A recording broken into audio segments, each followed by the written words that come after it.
Ելենա Արշակյանի «Մարիա» սերիալի նկարահանումները շարունակվում են, հեռուստադիտողները դիտում ու քննարկում հեռուստասերիալի հերթական սերիան։ Ախր Մարիա, ինչու հենց Ռաֆը զանգում ա, հելնում վազում ես, Դավիթը որ չների ճիշտ կանի,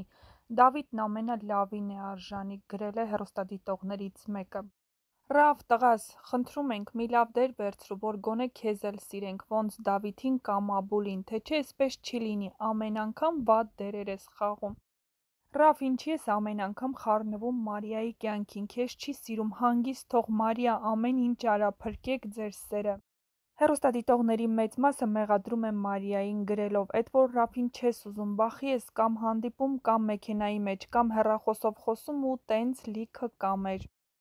Ուզում եմ, որ Մարիան Դավիթի հետ լինի, ոչ թե Ռաֆն ամեն անգամ մի պատրվակով զանգում ա, որ Մարիային սերը և վստահությունը հետ բերի, Մարիան վազում ա, էդ հեչ լավ չի։ Ռաֆը ինչի ա տենց վատ դեր տանում, շատ եմ սիրում ես էս հեռուստասերիալը, բայց հենց Ռաֆը հայտնվում ա, իմիջի այլոց եմ նայում։ Համակարծիք եք, եթե ոչ, գրեք ձեր կարծիքները։